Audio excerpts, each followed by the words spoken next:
Leon and the Championship, Chapter 23, entitled A Hair-Raising Tour. "Okay," said Mr. Sparks, guiding the class down a spiral staircase to the factory floor. "Let's continue the tour." "Don't you mean start it?" PW said. Mr. Sparks didn't respond. He was too busy inspecting the belt-driven motor that had attracted his attention before Idaho Fertiles was called away. He jumped over a chain to get a closer look. "Mr. Sparks, do you think that advisable?" Miss Hagmaier questioned. "Remember what you said on the bus, Phyllis? You concern yourself with misconduct. Let me tend to the science. This area is perfectly safe." He turned to his students and said, "What do you think would happen if I stood under that drive belt?" He pointed to the whirring loop of leather. No one had a clue. "The effect," said Mr. Sparks as he did just that, "should be hair-raising. Observe." All at once, his ponytail shot straight up. The whole class broke into hysterics. Even Miss Hagmaier found it hard to keep from laughing. "Okay," said Mr. Sparks, "maybe one of my co-researchers can tell me why my hair is dancing. Any guesses? Hypotheses?" "Air currents?" PW postulated. "Nope." "Suction?" Flossie Parmigiano proposed. "Guess again." "A vacuum?" Thomas Warkowski wondered. "Ixnay," said Mr. Sparks. "The cause is electricity." "Like the potato clocks?" asked Antoinette Breed. "No," said Mr. Sparks. "The potato clocks rely on current electricity. Their movement is generated by a steady flow of electrons traveling in a circuit. But the belt is generating static electricity, and that's a whole different kettle of chips. Static electricity doesn't loop. It works by non-circular attraction and repulsion. Can anyone give me an analogy?" PW leaned over to Leon and whispered, "How about we're attracted to Lumpkin's army jacket and we're repulsed by Lumpkin?" "Shh!" Miss Hagmaier scolded. "When I get a shock on the doorknob?" said Lily Matisse. "That's right," said Mr. Sparks. He held out his hand. "Come on in," he urged. "There's nothing to worry about." Cautiously, Lily Matisse climbed over the chain and joined Mr. Sparks below the belt. Now the two of them had their hair dancing on end. "Well," said Mr. Sparks, "what are the rest of you waiting for?" Within seconds, the whole class was lined up under the leather loop, laughing uncontrollably at the spectacle of all that dancing hair. "Miss Hagmaier," PW hollered, "join us." "I shall pass, thank you very much," she replied firmly.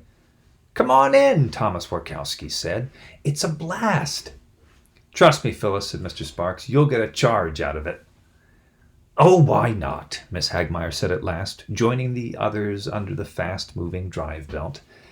All at once, her hair began to shimmy. And soon after that, so did Miss Hagmaier. For a few minutes, the whole group hopped about and giggled. "Scritch!" Leon heard a strange but familiar sound he couldn't quite place. "Scritch!" There it was again. He looked about, searching for the source of the noise, which was hard to pinpoint over all the shouts, giggles, and mechanical clangs. He wasn't the only one who heard the strange sound. PW picked up on it, too, as did Lily Matisse. But it was Antoinette Breed who isolated the cause of the scritching. "Miss Hagmaier," she screamed, "your hair!" All at once, the fourth-grade teacher reached up and caught hold of her wig, just moments before it separated completely from her scalp.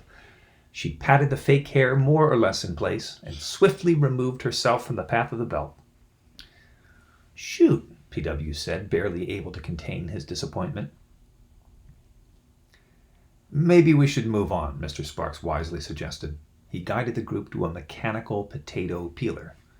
"Technically speaking," he said, "this contraption doesn't peel the potatoes, it sands them clean. If you look closely, you'll see that those rollers are covered with grit." As the group was gazing at the peeler, Leon felt the weight of his backpack suddenly get lighter. So what the heck's in there anyway? Lumpkin whispered. I saw you holding it like it was a baby when the hag was talking to you on the bus. Leon tried to pull away, but found himself pinned against a handrail. Relax, said Lumpkin. You're not going anywhere. He waited until the others were out of view before yanking on the pack. Leon did his best to hold on, but the tug of war was brief and ended with Lumpkin heaving the pack over his head like a prize fighter displaying a championship belt. Show and tell time, Zitzel, he said, lowering the pack to the floor. Let's see this animile that has the hag so excited. Lumpkin fumbled with the zipper. It jammed. He jiggered the metal tab, but it wouldn't budge. Shoot! Leon could see that the zipper's teeth had caught a piece of orange yarn. Give me back my pack before the hag catches us. You heard what she said about military school. Lumpkin ignored the warning. Mommy said I can't wake up, but I did. You did wake up. Yeah, that's okay. Come on, begged Leon, pulling on a shoulder strap. Drop it. Lumpkin stopped fidgeting. You sure you want me to drop it? Yeah, said Leon, I'm sure. Okay then, said Lumpkin. I'll drop it. He dangled the pack over the handrail directly above a conveyor belt. Don't, Leon yelled. But you said you wanted me to drop it. Sure wish you'd make up your mind. Please. This little piggy went to market. No. This little piggy stayed home. Stop. This little piggy had potato chips, and this little piggy had... And Lumpkin released his grip before completing the rhyme. The pack landed with a thud on a moving belt of peeled potatoes. Peeled potatoes. Where the bear... It's a book I'm reading for school. And you're actually right in the... We watch about it. Please, Mommy? Yes, we can. Yeah. I think it's on... Yeah. Yes. I hope everybody who's listening to this finds that entertaining. Leon scrambled down a spiral staircase and ran after his pack. He raced alongside the path of the conveyor until the pack dropped into a bucket elevator linked to a conveyor aimed at the mouth of a tunnel. The pack disappeared inside. On the other end of the tunnel, yet another conveyor carried its cargo toward a device that resembled a very large car tire, except that the whole of the tire was crisscrossed with razor-sharp blades. Leon froze. Not the potato chipper! He watched for his pack to exit the far side of the tunnel. A minute passed, and the pack had yet to re-emerge. Mr. Zeisel, Miss Hagmaier scolded, stop dawdling! And with a swift swipe of her needle, the fourth-grade teacher beckoned Leon back to the group. He made a beeline for his two bubbies and told them about the ambush. I can't see Daddy. We should let Sparks know, said Lily Matisse. No way, said Leon. You sure you didn't see the pack leave the tunnel? PW asked. Positive, said Leon. Then it must be stuck in a catch bin that separates out all the non-potato stuff. False teeth, eyeglasses, that kind of thing.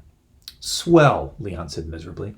Fathead is stuck in a tunnel 30 feet off the ground. You'd have to be Spider-Man to reach him. Or a gymnast, said Lily Matisse. It took a second for her comment to sink in. You're not serious, said Leon. Lily Matisse eyed the pipes, ladders, and walkways that crisscrossed the factory. I can do it, she said. Are you sure? Said Leon. Positive. Excellent, said PW. If she's going up there, said Leon, we'll need a diversion, something to keep Sparks and the hag distracted. Leave that to me, said PW. What do you have in mind? Asked Lily Matisse. I don't know yet, said PW. I'll have to improvise, so I want you guys to be ready to roll. Lily Matisse, Leon, and PW rejoined their classmates not far from a giant copper kettle filled with boiling peanut oil. I love you, Daddy. I love you too, kid. They stayed close together as Mr. Sparks advanced the group from the cooking area to an inspection platform where 4 men in hairnets plucked potato chips off a conveyor. Their speed was impressive. Using long-handled rubber-tipped grabbers, they picked up and set aside individual chips as they rolled along the conveyor. Daddy, I don't have salt. Oh, in that picture over there, yeah? I do. What are you fellows doing? Mr. Sparks asked one of the men. I, said the picker. I don't have it in that. Identification and isolation, another picker explained. We're the guys who catch most of the specials that end up in the museum. Tommy over there found a Madonna just last week. That's nothing, said Tommy. A few months back, Timmy found 2 Italies on the same day. Impressive, said Mr. Sparks. He guided the class to the haywire salt tumbler that had called away Idaho Fertles. Mr. Sparks looked around. Mr. Fertles? In here. Where? Said Mr. Sparks, unable to isolate the echoey response. Franklin, said Miss Hagmeyer. Yes? The 4th grade teacher pointed her instructional needle at a pair of salted shoes sticking out from an open drum that resembled an oversized clothes dryer. Mr. Sparks peered inside. Mr. Fertles, are you okay? Better than this machine, I'll tell you that much. Should we wait for you? No, said Idaho Fertles. I still have to adjust the regulator and regulate the adjuster. He wiggled out of the tumbler with a monkey wrench in his hand. He was covered, head to toe, in salt. See that exit beyond the bagging machine? He said, pointing the wrench at a pair of swinging doors. I do, said Mr. Sparks. Well, meet me on the other side at the entrance to the museum. Now, if you'll excuse me. Idaho Fertles crawled back into the tumbler. As the 5th graders passed the bagging station, Leon sidled up to P.W. Where's that commotion you promised? He asked anxiously. It's coming, said P.W. Be patient. I figured out what to do.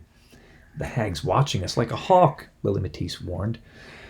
Don't worry about the hag, P.W. reassured her. She'll be busy soon enough. Idaho Fertles, now salt-free, rejoined the group at the entrance of the museum. I don't know why Russet insists I show all visitors our special holdings, he complained. He unlocked the curved doors to a vast circular room shaped like an old-fashioned potato chip tin. Leon glanced about, but with none of his usual intensity.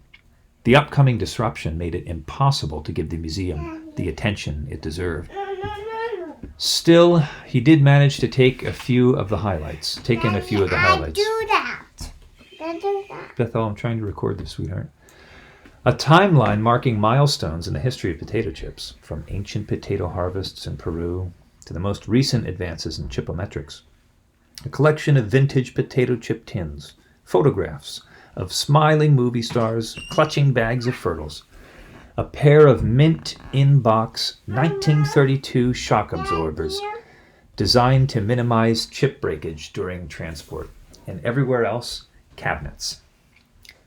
24 wooden display cases housed a world-class collection of potato chip wonders, painstakingly mounted like the insects exhibited at the Museum of Natural History. One cabinet contained chips in the shape of household objects, cup, stapler, telephone receiver. Another cabinet displayed chips shaped like animals, angelfish, cat, giraffe. Still another cabinet gathered together potato chip vehicles, rocket ship, car, snowmobile. But it was the cabinet at the very center of the room, the one with the special lighting and the independent humidity gauge, that earned pride of place. The Fertles Presidential Potato Chip Collection, Idaho Fertles declared proudly. The only complete set in the world. Not even the Smithsonian matches us when it comes to breadth and quality. Leon resisted the impulse to look at the unique collection and instead stayed near the exit doors, ready to duck out quickly once PW's diversion began. The tactic paid off.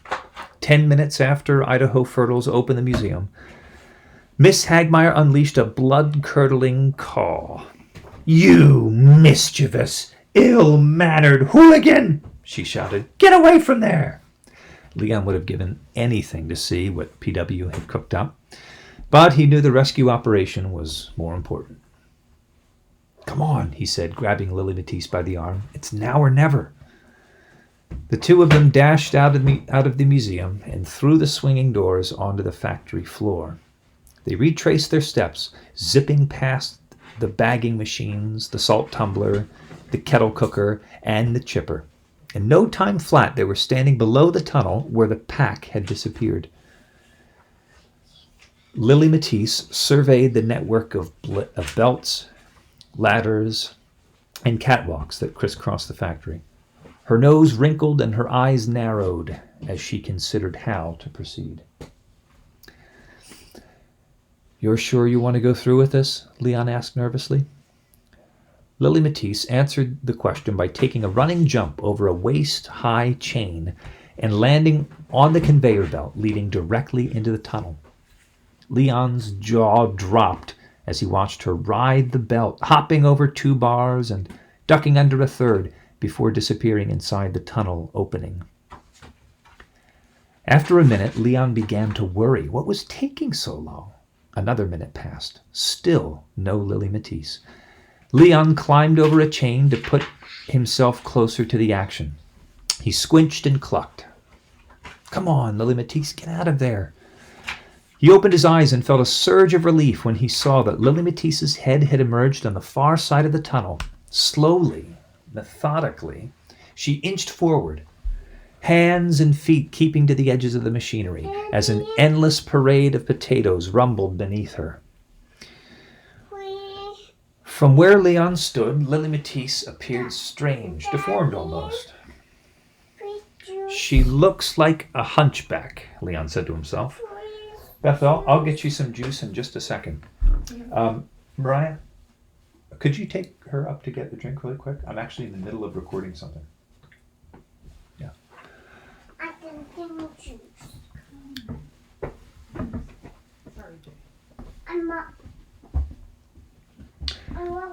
"Way to go!" he exclaimed once he realized that the hunchback was actually a hunchback. Lily Matisse cleared the tunnel exit and pulled herself up, still balancing on either side of the belt that was rolling toward the razor-sharp blades of the chipping machine. All of a sudden, she hopped onto the conveyor. "Lily Matisse!" Leon cried in a panic. 40 feet separated her from the chipper, then 30 feet, then 20. 15 feet from the blades, Lily Matisse crouched like a swimmer preparing to take a dive. 7 feet from the chipper, she sprang into action once more, jumping up and grabbing hold of a sprinkler pipe that crossed above the belt just a few feet away from the honeycomb of razor-sharp steel. Hand over hand, she carried herself along the pipe. She dangled for a moment high above the factory floor. Leon cupped his hands. "Careful!" he shouted.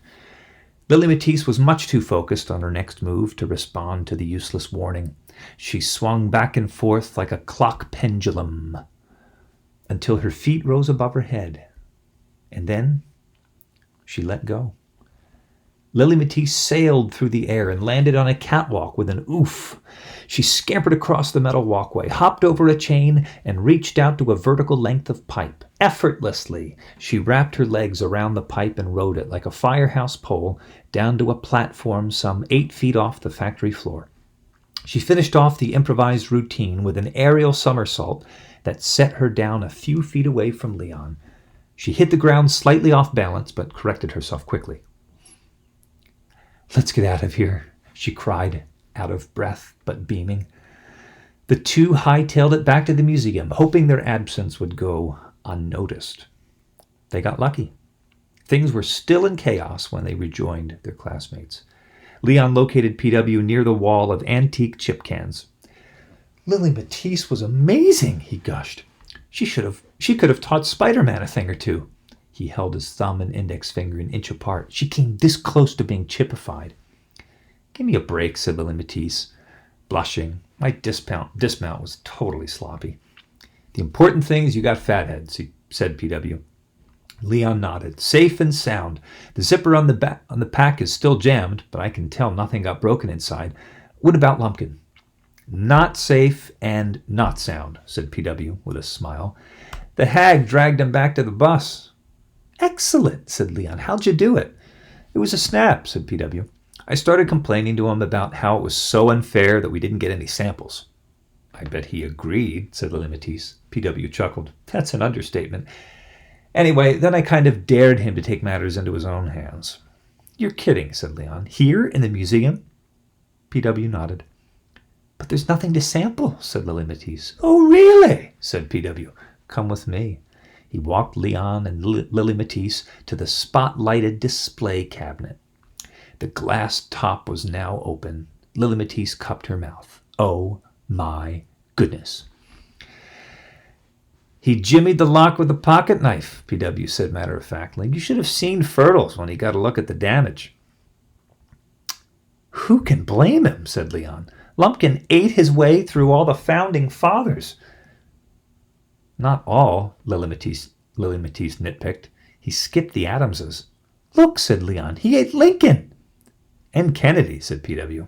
I would never have eaten Kennedy, said Leon. I don't think we'll have to worry about Lumpkin at recess, said Lily Matisse. Yeah, said Leon. I'm guessing he'll be bird-caged all the way through 7th grade. That's assuming he isn't shipped off before then, said P.W. Now, if we can just raise enough money to buy that army jacket, we'll be all set for the swap, said Leon. I think I've got that covered too, said P.W. Check this out. I found it posted on a bulletin board near the water fountain.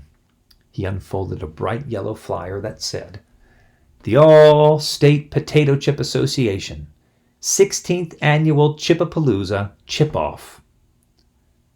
Test your taste buds and your brain. Where? The Convention Center. When? March 12th. Grand prize? $1,000.